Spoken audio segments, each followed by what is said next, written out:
What are the consequences of US President Donald Trump's trade tariffs? That's the topic of today's edition of Inside AB. I'm Jeremy Lawrence and I'm joined by Bernd Debusmann. Bernd, you just wrote a story on this. Big news, of course, for this region. What do we need to know? Well, essentially what happened was that last week Donald Trump announced that he was proposing tariffs on steel and aluminum. Now it'll be a 10% on steel and a 25% tariff on aluminum on exporters from abroad, he says, to protect the American steel and aluminum manufacturers. Immediately there was concerns that this would cause a trade war with some of America's trade partners abroad.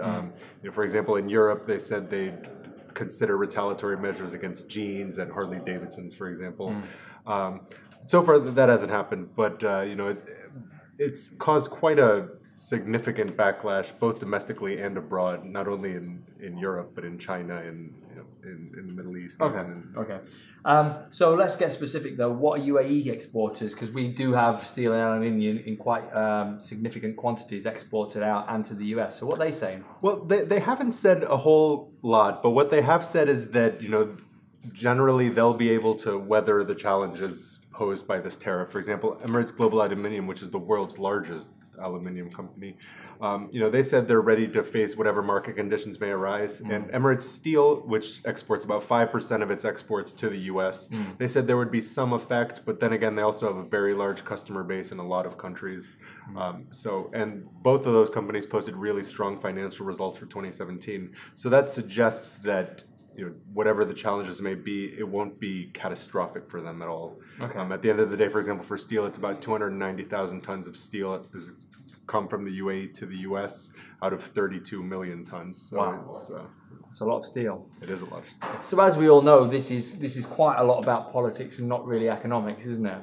Yeah, that's what most analysts are saying, that this has much more to do with Trump fulfilling campaign promises in America's so-called Rust Belt.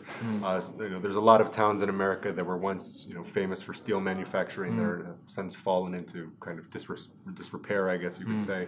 And he made a lot of promises. This is all part of his Make America Great Again sort of ethos that he campaigned with, and he needs to show something for it to the people that voted for him. So I think, and many analysts think, that that's why he's doing this. Okay, you never bought the Make America Great baseball cap then, no? No, I did not personally. Okay, so what's the conclusion of the analysts you spoke to this week?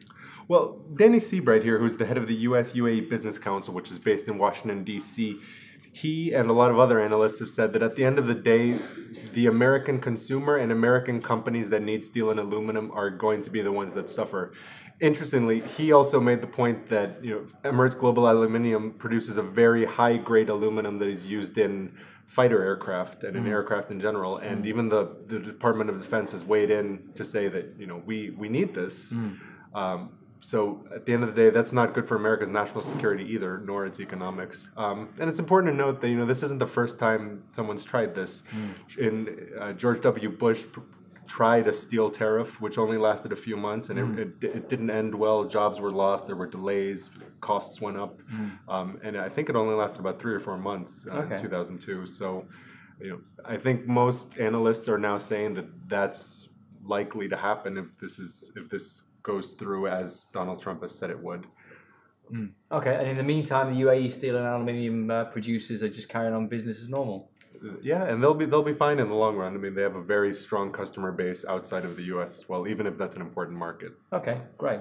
All right, well, that's Trump's tariffs and their effect on the UAE steel and aluminium industries specifically. Please do comment below and do subscribe to our YouTube channel and join us every weekday at 10 a.m. So this is Bernd Debusmann, I'm Jeremy Lawrence, and we'll see you tomorrow. Bye.